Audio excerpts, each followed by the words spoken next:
Hey, hello everyone, and thank you for joining me in what will be the final video of the 2024 season. In today's video, I want to go over the differences between a convex form and a concave form, and how artists use these methods to add dimension to a rounded object when it's rendered onto a two-dimensional surface. The way we're going to do this is we're going to be breaking the process down into two stages. First, the drawing stage, and then the value stage. If you like what you're seeing, please let me know by liking and sharing the video. And if you are not a subscriber, please consider subscribing to our channel. All right, now let's get on with the lesson. Before we begin working on the drawing, we need to understand the difference between a convex form versus a concave form. So let's take a look at an example here. So remember that these terms apply to rounded objects. So if the object is convex, all that means is that the object is curving outwards, this way, towards you, okay? But if the rounded object is curving away from you, like a cave, then it becomes concave, okay? So if you remember the word cave, that tells you that it's going away from you. If it says convex, then it's coming towards you or outward, okay? And that applies to any type of rounded object. So if we're looking at this half cylinder here, if I put it in this position, then the walls are coming towards you this way. They're coming outwards towards you like this. So it's convex. If I flip it over though, now the walls are going inwards or away from you, which makes it concave. So why is that important?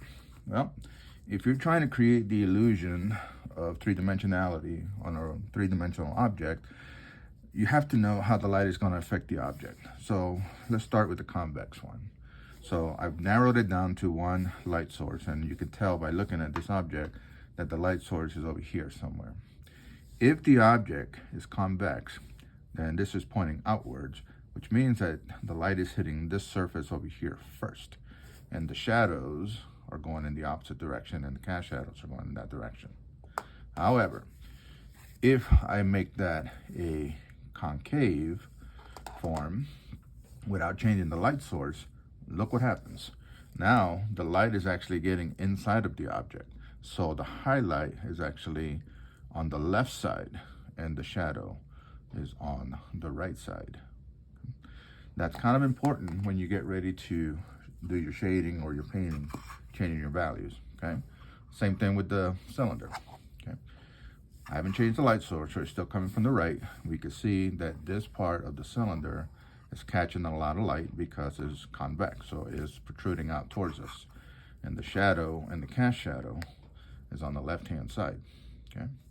But when I flip it over and make it a concave form, now this side is the highlight side, okay? And all of this is in shadow.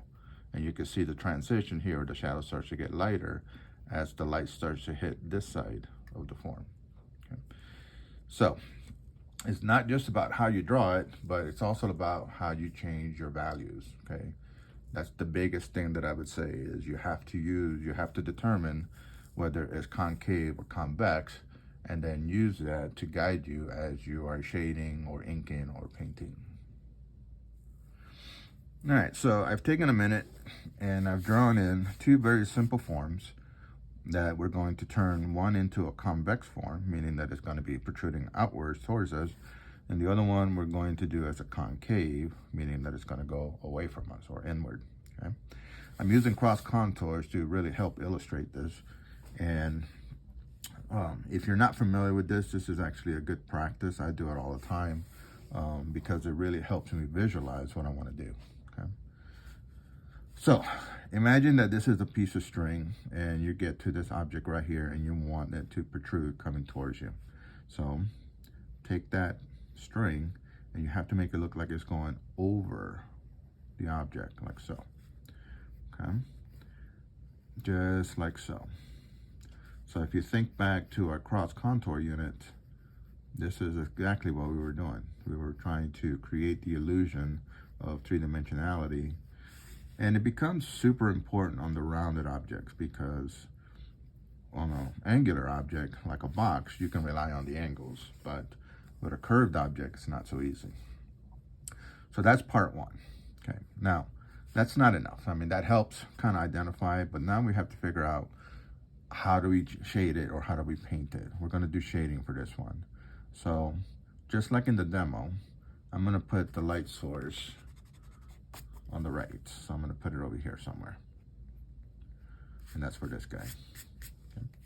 So because the light source is here, it's going to hit this side of the wall, right here.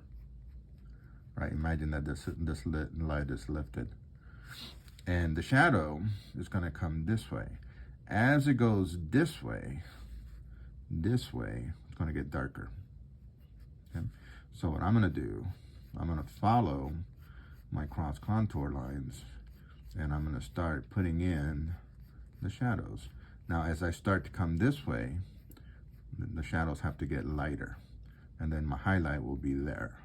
And then a little bit of a shadow, a soft shadow on the lower part there. So it'll look kind of like this.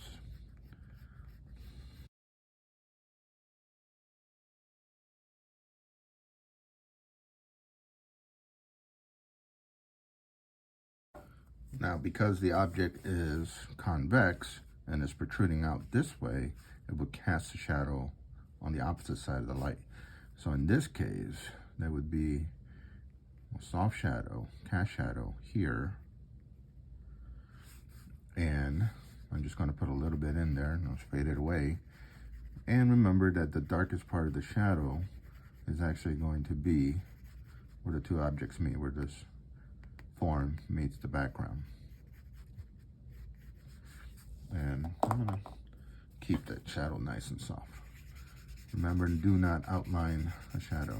So those little tick marks that I put in there were only there to help me. We'll get rid of them here shortly. And the darkest part would be where these two objects meet. Now let's take a minute to work on the concave one so I can show you the difference. Similar object, same cross contour lines, but this time the walls are going inward instead of outward. So what I'm going to do is I'm going to curve these in the opposite direction so they look like they're going away from us instead of towards us.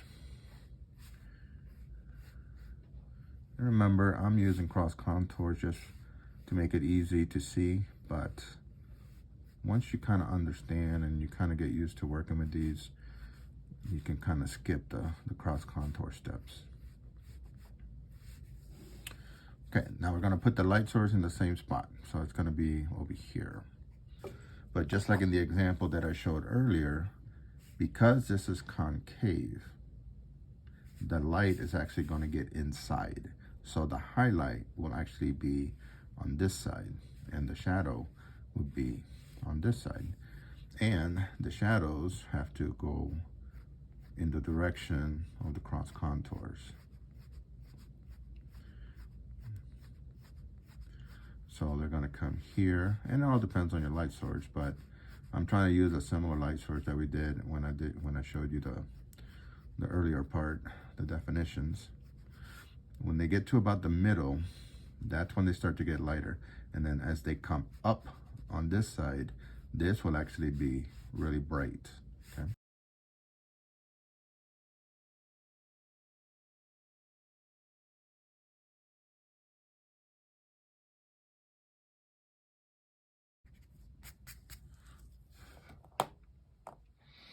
All right, so here we have the concave, and again, because the light source stayed the same, but this is going away from us or inward, then the darkest part is actually here, facing the light. It's not actually facing the light, it's a drop off. So that's what causes this to be in shadow.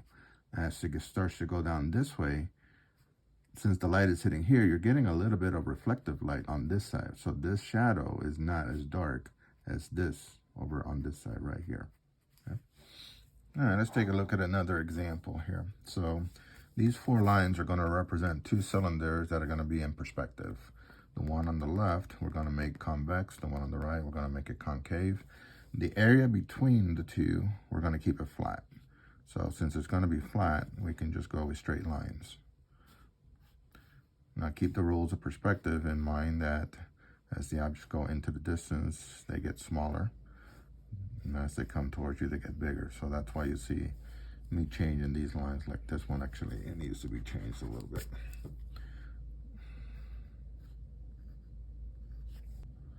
So let's make this into a convex form here. It's going to be a little bit of a mound.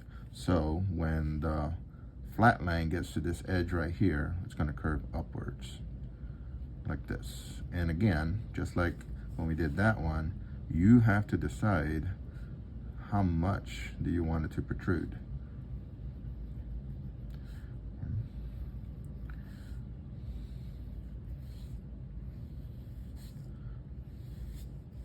So this area here is coming this way and it's coming up towards us. That makes it convex. However, on this side, I want it to look concave. So what I'm going to do is I'm going to extend these lines to the other side.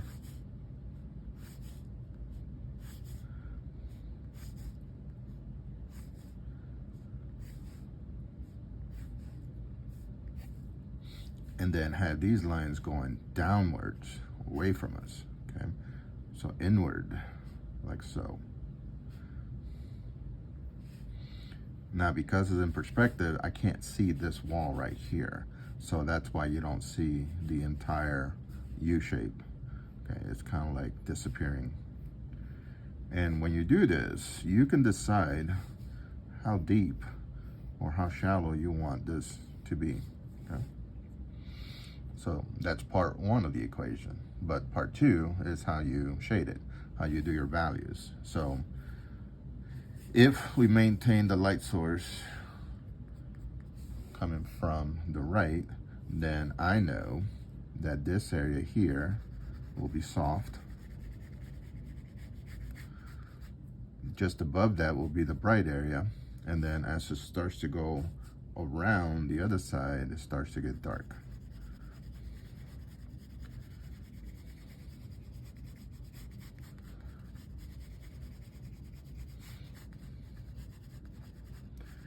So as I come to my right this way, towards the light source, I'm getting softer, super soft.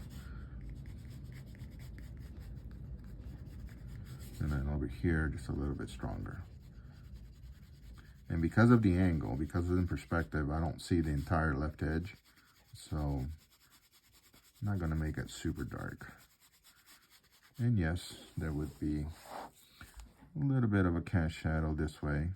This is not very high, so the cast shadow is pretty gonna be very short.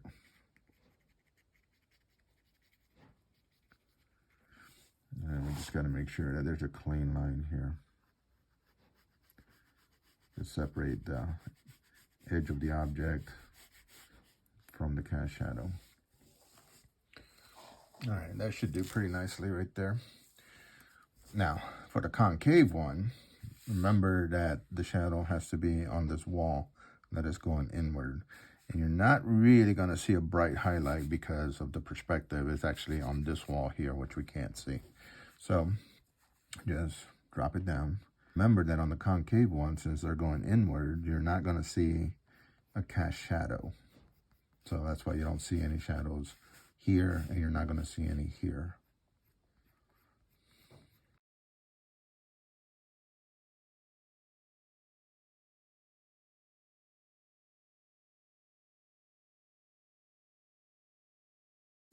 All right, so this one here looks pretty good, but this one's a little bit off. So let's go ahead and fix this. Since we said this is like a bowl, then we have to repeat this shape down here, but it needs to be smaller. And I should have done this ahead of time. So what's going to happen is this line is going to go here, then it's going to flatten up, and then it starts to come up. And what that means is that when we shade it, we have to change the angles a little bit. Otherwise, it doesn't look right.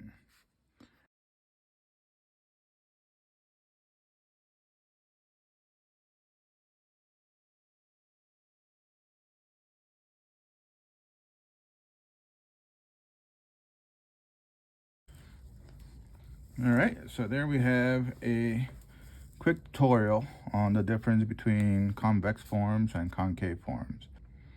A few takeaways from this is remember that if the object is convex, that it is coming outwards towards you. But if it's concave, then it's going inward, away from you, like so. If it's convex, the wall that's facing the light source will be the brightest area, and it will have a cast shadow on the opposite area. But if it's concave, the wall that is facing the light source is actually in shadow because the light is getting inside on the opposite side here, on the opposite wall here, okay? And there you go. So the next time that you have a rounded object in your drawing or painting, and you want it to make it look more three-dimensional, you have to decide, do you want it to be convex, where it's coming towards you or towards the viewer or outward? Or do you want it to be concave, where it's going away from the viewer or caving in, going inward, okay? And then adjust your lighting techniques, your shading techniques, your painting techniques, depending on what you're doing, accordingly, okay? They're pretty much opposite. In our next video, we're going to be looking at some convex and concave forms in order to create a drawing of a banyan tree. And I chose this type of tree because of the way that the aerial roots work is a lot of them protrude out, but then you also have some areas that are recessed. So it's going to be a great opportunity to practice working with concave and convex forms to create this effect. So I hope you tune in for that, and I will catch you on the next video. Thanks for watching.